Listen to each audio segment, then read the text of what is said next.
Welcome, everybody. Tonight, your neighborhood good golf dealer joins the golf companies in presenting the second of the Motion Picture Star's own program, the Golf Screen Guild Show.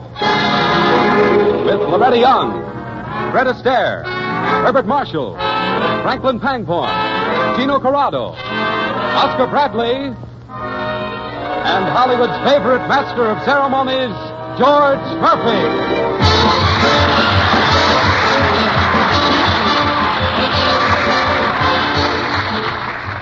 Good evening, ladies and gentlemen, and welcome to the second Screen Guild Show, Hollywood's own program, written, directed, and acted by the greatest names in the motion picture industry, for the benefit of the Motion Picture Relief Fund. Last week it was a review. Next week it's a dramatic show starring Betty Davis, Robert Montgomery, Basil Rathbone, supported by Louise Beavers. Each week we bring you a different type show with a different cast of stars.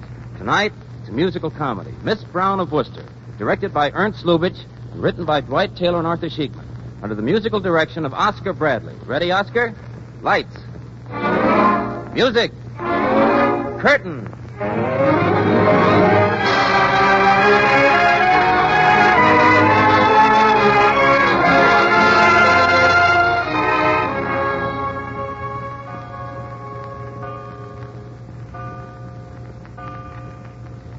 It's 4 a.m. at the English Manor House of Richard Devon, played by Herbert Marshall.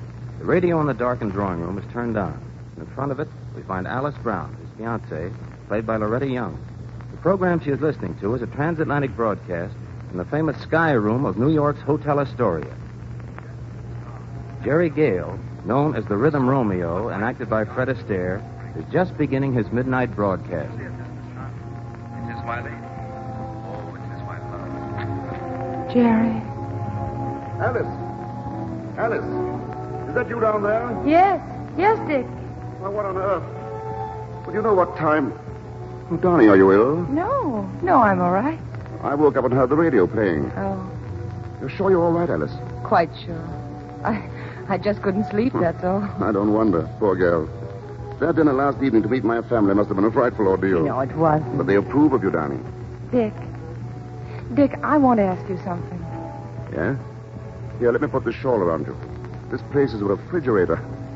You have a red nose for our engagement party. Dick, would you say a girl was, well, immoral to be in love with two men? Oh, it depends on the girl. Who is this unfortunate female? It's I. Oh, well, in that case... Huh? What did you say?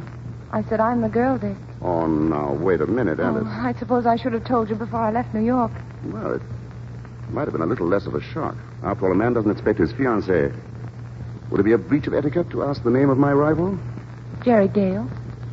Jerry Gale, the American Orchestra, the Rhythm Romeo. Oh, now, look here, Alice. I know, it's mad and crazy. But he's a public figure of speech. Every woman in America. Look, Dick, there are two me's. The sensible, sober, down-to-the-ground me, quite in love with you. Then there's the other we'll call the foolish, romantic me, in love with Jerry Gale. Oh, no, you're ribbing me. Oh, aren't you? He was the leader of a little band at our college prom 4 years ago. He played the trumpet. Oh, but he was much better on the harmonica. Harmonica? Uh-huh. Oh, this is becoming more and more fantastic, Alice. How long did you know him? A weekend? Only a weekend? Yes. And I never saw him again. Well, doesn't it occur to you he must have changed a lot in 4 years? Oh, he has. Of course he's changed. And I'm the one responsible, Dick. I made him the Rhythm Romeo. Now, really, Alice, I can believe a lot of things, but... I introduced him to Shakespeare. You mean William? Where? A lake on the campus, in a canoe in the moonlight.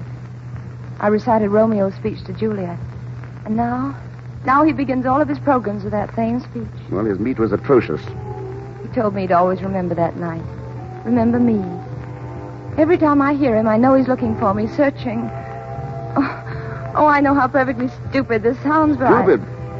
It's serious. Even if it is purely mental, we've got to do something about it. Yes, I know, but what can we do? Return to America and see this Jerry Gale. Oh, Dick, now you're being silly. I've waited so long for you. I can wait a little while longer. Until I'm sure of you. But, Dick... Don't worry. If you find he's the one, I'll bow gracefully out. Oh, no, Or if he's not, you can forget him. Isn't that the sensible solution? Well, Exactly. We'll sail for America on the very next boat. You're going to feel better or worse within a fortnight.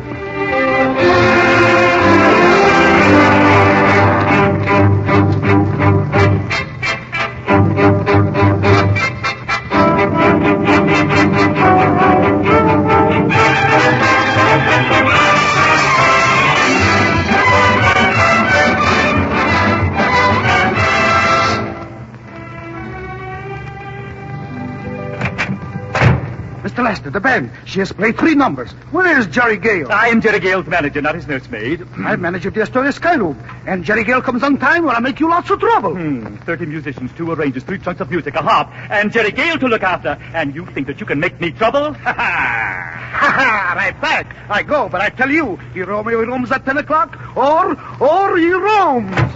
You think I could take him out of a hat? Hello, Esther. Oh, so there you are, Jerry Gale. Where'd you been? On the corner of 47th and Broadway, playing a harmonica for 3 little dirty-faced kids to do the shag.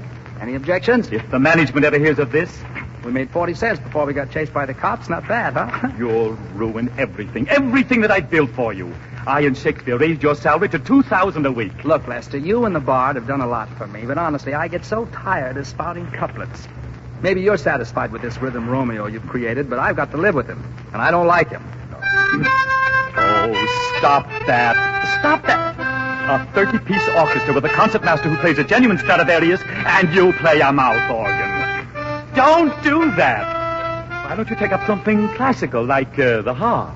You can't play a harp in the bathtub. Will you please give me that crazy gimmick? Oh, don't put it in your tailcoat. You'll bulge in the wrong places. Look, Lester. Look, you read my mail, you write my lines, you make my dates, and you break them. In short, you pull the strings and I dance. Please, will you stop? Romeo wasn't a hoofer. Yes, and this hoofer isn't a Romeo.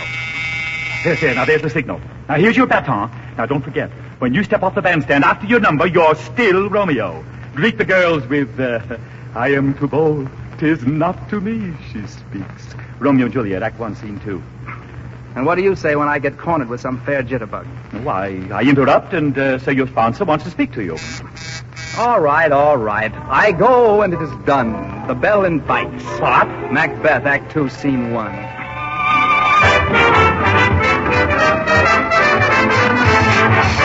This can't be love because I feel so well. No sobs, no sorrows, no sighs.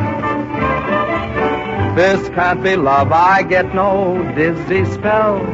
My head is not in the skies.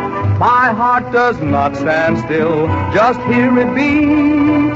This is too sweet to be love. This can't be love because I feel so well, but still I love to look in your eyes. Thank you very much. Thank you, everybody. Thank you, ladies and gentlemen. So that's the Jerry Gale we've come 3,000 miles to meet. Yes, Dick. Looks quite a decent chap, Alice. He's just as I remembered him. I'll see if Mr. Gale will join us. Oh, look, Dick, he's seen me. He's coming over. Oh, Mr. Gale, will you play Two Sleepy People? I am too bold. 'Tis not to me she speaks. Oh, Mr. Gale, your music is too wonderful. I am too bold. 'Tis not to me she speaks. Hello, Jerry. I am too bold. 'Tis not to me she speaks. Nice reading, old man. Thanks. Jerry, don't you remember me? Remember you? Well, of course. Why, you're, Alice. Alice, well, what do you know about that? Alice, Brown. Brown, certainly. Alice Brown, of course. The Fall Festival at Wellesley. No. Spring prom, Vassar. Oh, yes. You had on a blue dress. I wore red. Remarkable memory, old man. Thanks. By the way, this is Mr. Richard Devon. How do you do? How do you do? Alice has told me about you, Mr. Gale. Really? Well, that's nice. Yes, most fortunate the way you came upon the Shakespearean role. Oh, Dick. The Rhythm Romeo angle? Yes, a lake on the campus, a boy and a girl, the moonlight, and you were romantic. No. A hamburger joint on Main Street, me and my manager. It was raining and I was broke. But, Jerry, You see, one of the boys in the band made a play for the waitress, and she said, lay off, Romeo, and the idea came to Lester just like that. I've been the Rhythm Romeo ever since. Dick, let's dance. Alice, darling, you know I don't tango. But you do, don't you, Mr. Gale? Oh, I couldn't possibly leave you alone, Dick. Nonsense. I'll order dinner for you while you're dancing. Go ahead. Well, I suppose we could dance. I suppose we could, if you like.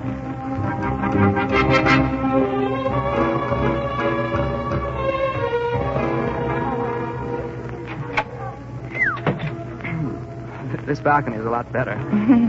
Is that line inspired by Mr. Lester, too?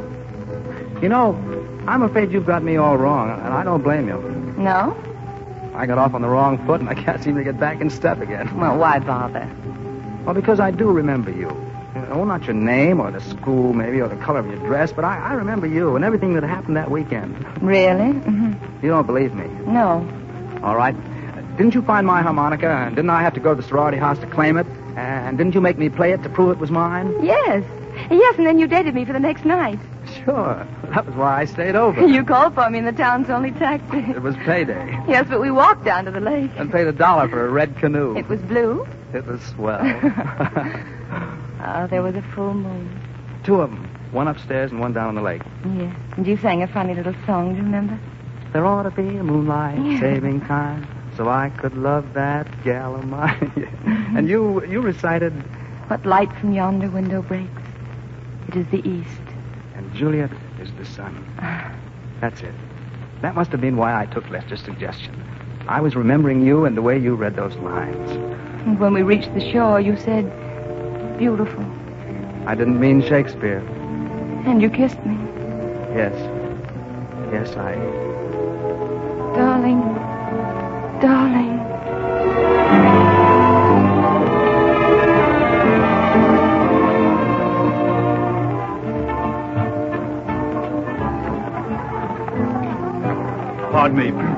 Pardon me, I'm Mr. Lester, Mr. Gale's manager. He was at your table a few moments ago. I wonder if you could tell me where Yes, certainly, yes. He just stepped out on the balcony with my fiancée. Oh, thank you. On the balcony? With your fiancée? Oh, my heavens!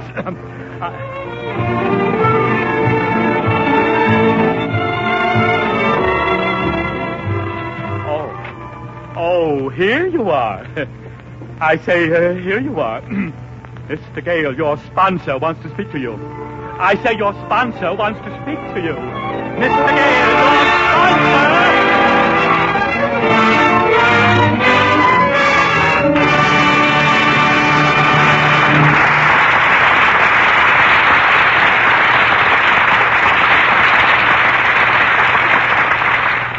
You have just heard Act One of Miss Brown of Worcester with Fred Astaire, Herbert Marshall, Franklin Pangborn, Loretta Young, and Gino Corrado. Now, before we bring you Act Two, we'll have just a few words from John Conte.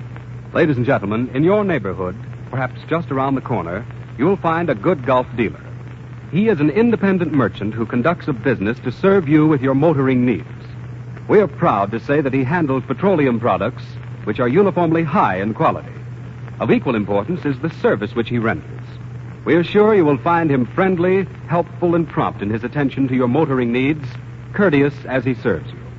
In every respect, a merchant who merits your regular patronage.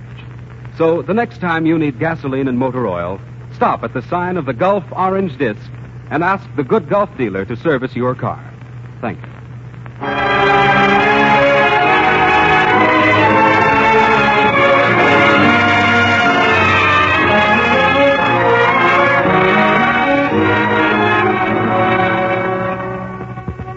The curtain is about to rise on the second act of our musical comedy, Miss Brown of Worcester. Alice Brown and her former love, Jerry Gale, the famous orchestra leader, have been doing the town for the past 2 weeks with a man she is engaged to marry, Richard Devon. Devon has been learning that even in America, 3 is a crowd. Lights, music, curtain.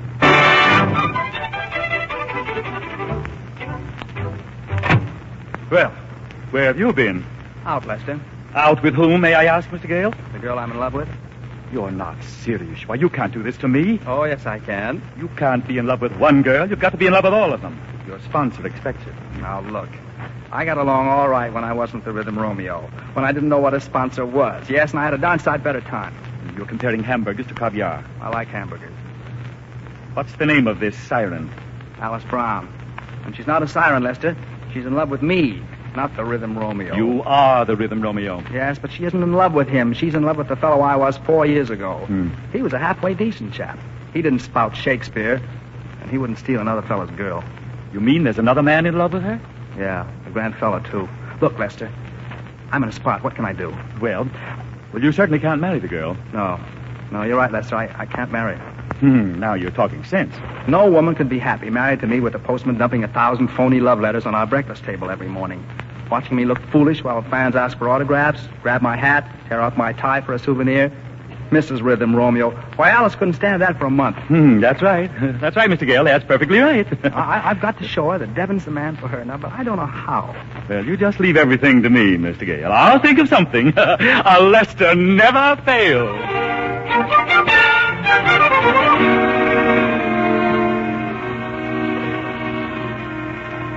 Dick, did you see this headline? How about some tea, Alice?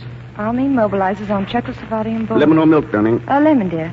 London building bomb-proof shelters. You'll never guess what I discovered these crumpets. Britain debates mobilizing navy. Imagine selling crumpets at a chemist shop. You know, Dick, this really looks serious. Not the crumpet situation? No, silly. There's trouble in Europe. Oh, time enough to worry when it comes to a head. Marmalade or gooseberry jam? Marmalade, please. Oh, gosh, I'm glad we're in America and out of it. Well, if they have to roll up their sleeves and go to it, I'm still a captain in the Naval Reserve. You? Dick, do you mean that... Anything's apt to happen these days. But look, you didn't come to tea to discuss the European situation. What's really troubling you? Come on, out with it. Dick? Yes? I've made up my mind. I thought so. It's Jerry Gale. Yes. Oh, please, Dick, don't be angry with me. No, I'm not. Jerry's a fine chap. I'm only sorry I couldn't have been the lucky man. But Jerry doesn't know it yet. I knew it. And so must he, unless he's blind. Just a second. Yes? Is Miss Brown there? Yes, just a moment. For you, Alice. For me? Oh, thanks, dear. Hello? Miss Brown? Yes? This is Jerry Gale's manager, Mr. Lester. May I ask the name of your attorney? My attorney? What for? Miss Brown, as Mr. Gale's manager, it is my unpleasant duty to follow the path of unbroken hearts left at the wayside by the Rhythm Romeo. And I do what I can to repair them in a monetary sense. Let me warn you, however, that $3,000 is my top price. Are you speaking for Mr. Gale? Certainly, I speak for Mr. Gale. Does he think that I... Why, how dare you call me up, Mr. Lester? How dare you?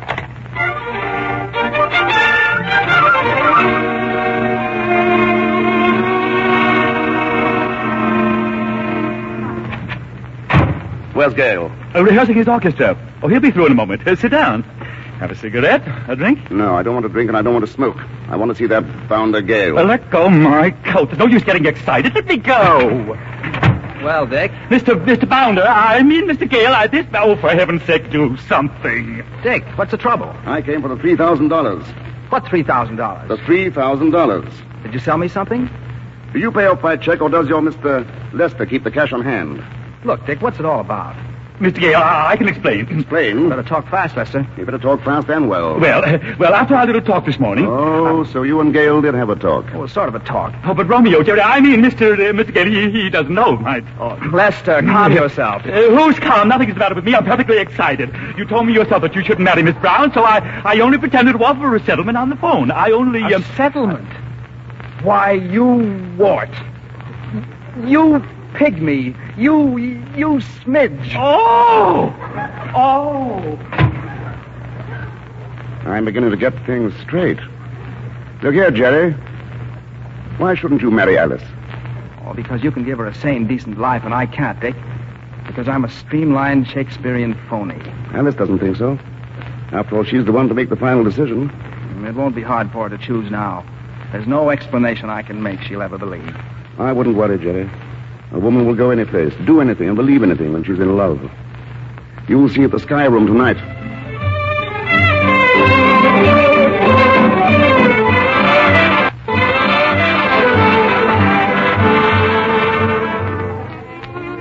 But why, Dick? I never want to speak to Jerry again. I never even want to see him. Why must we come here tonight? Because you're really in love with Jerry. You're angry now. Your pride's been hurt. But he's a great fellow. And you'll be very happy together. I know that. Dick, don't you see that? When two people love each other, there has to be a lot of understanding. You told me this afternoon you loved him. You love him now, don't you? Hello, Dick. It's all right, old boy. I'll be back in a little while. Alice, I don't know what to say. I don't know if there's anything I can say. You see, I've got so in the habit of speaking for this Rhythm Romeo that I can't talk very well for myself. There's your music. I'll be right back. No, I'll sing it from here. I can reach up to heaven and pluck out a star from the blue. It's true, but only when you're in my arms. I can live without riches and still have $1 million or two. It's true, but only when you're in my arms. Though I'm ambitious, my wishes have always been simple and few. Give me the moonlight, the music, and sweetheart, an armful of you. I can see myself doing the things that I never could do. It's true, but only when you're in my arms. Do you believe me, Alice? Yes.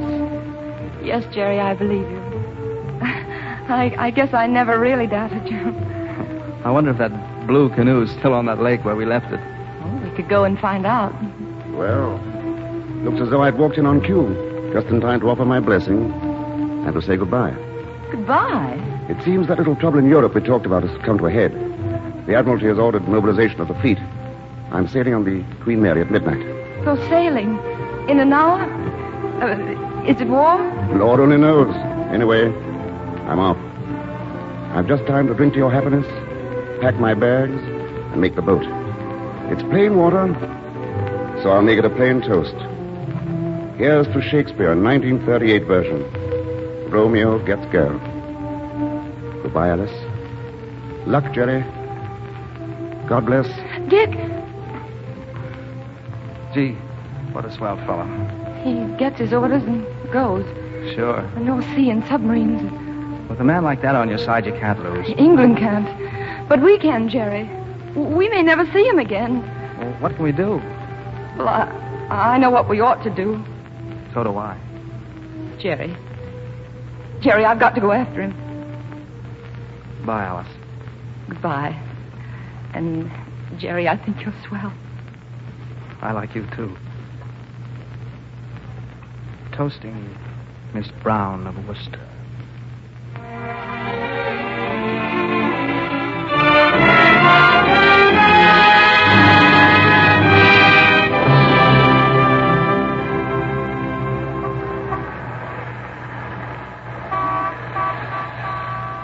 Throw my luggage in the back, driver.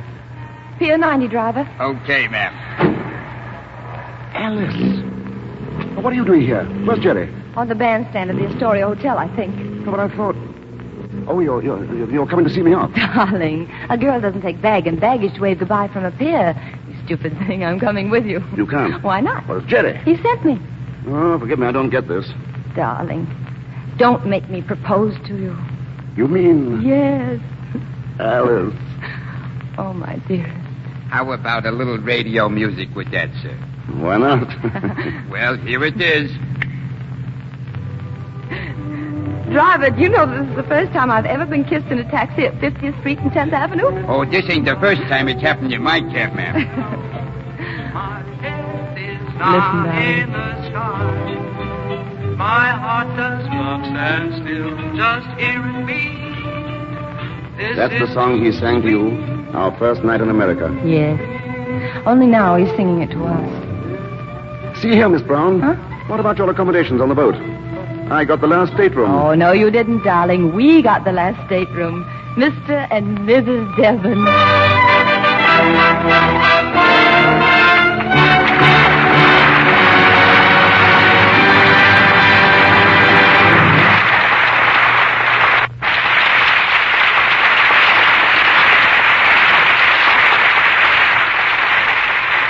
In just a moment, Loretta Young, Freddie Esther, and Bart Marshall will return as themselves. But while they are stepping out of character, here's that stout fella, John Conte. Tonight, ladies and gentlemen, I'd like to say just a few words on behalf of all of us here in the studio.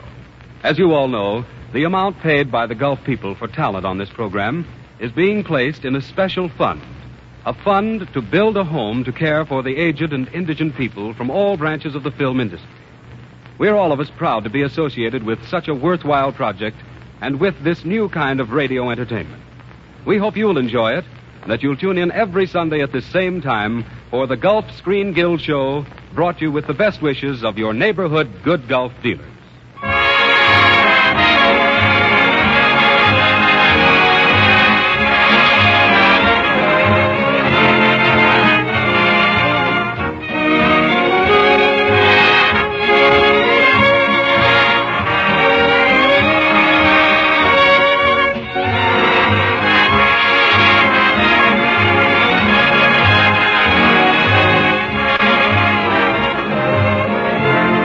I'll say goodnight, George. Loretta, before I say goodnight, I want to tell you what a swell job you did. Oh, thanks. And I don't have to tell you how swell I think you are personally. No, you don't have to, but I like it. Good night, George, and thanks again. Good night, Loretta. And by the way, extra congratulations to you, Bart. Why is that, George? Well, because tonight you got the girl and Freddie didn't. Well, in that case, so long as she's mine, I'll take her home. Good night, George. Good night, Bart. Good night, MC. Just a moment there, F.A. We missed something here tonight. You didn't dance. Well, neither did you. Well, I don't dance much, Fred. Why, George, you're just a terpsichorean meanie. Them's bodacious words, Esther, bodacious. Oh, I couldn't dance today anyway. My foot's asleep. It's been that way all through the program. Oh, well, I know how to fix that. It's simple. All you have to do is stamp it. Look. Like this? That's it.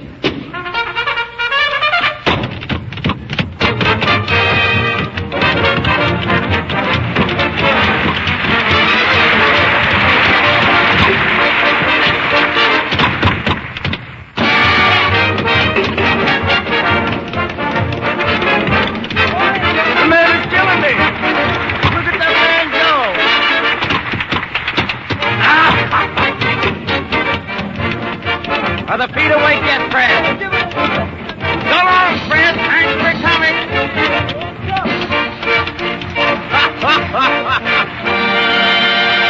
night, Freddie, and thank you.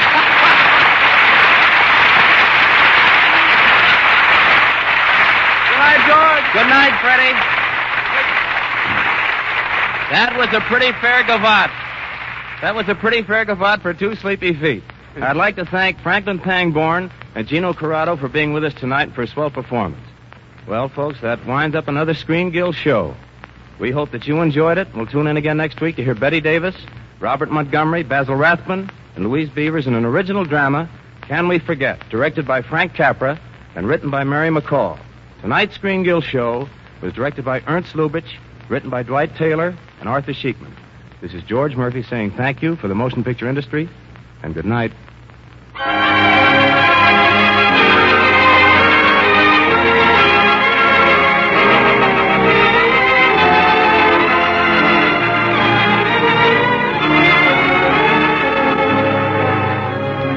Next week, same time, same station, the good Gulf dealer in your neighborhood joins the Gulf companies in welcoming you to another Screen Guild show with Oscar Bradley's orchestra and your master of ceremonies, George Murphy. This is John Conte speaking. When You're in My Arms is from Fred Astaire's new RKO picture, the story of Vernon and Irene Castle. We are indebted to 20th Century Fox for Loretta Young, who can soon be seen in the picture Wife, Husband, and Friend. Heard on tonight's show were Make Believe and Why Do I Love You from Showboat. Yesterday from Roberta, Thanks for Everything from the show of the same name, and This Can't Be Love from the Boys from Syracuse. This is the Columbia Broadcasting System.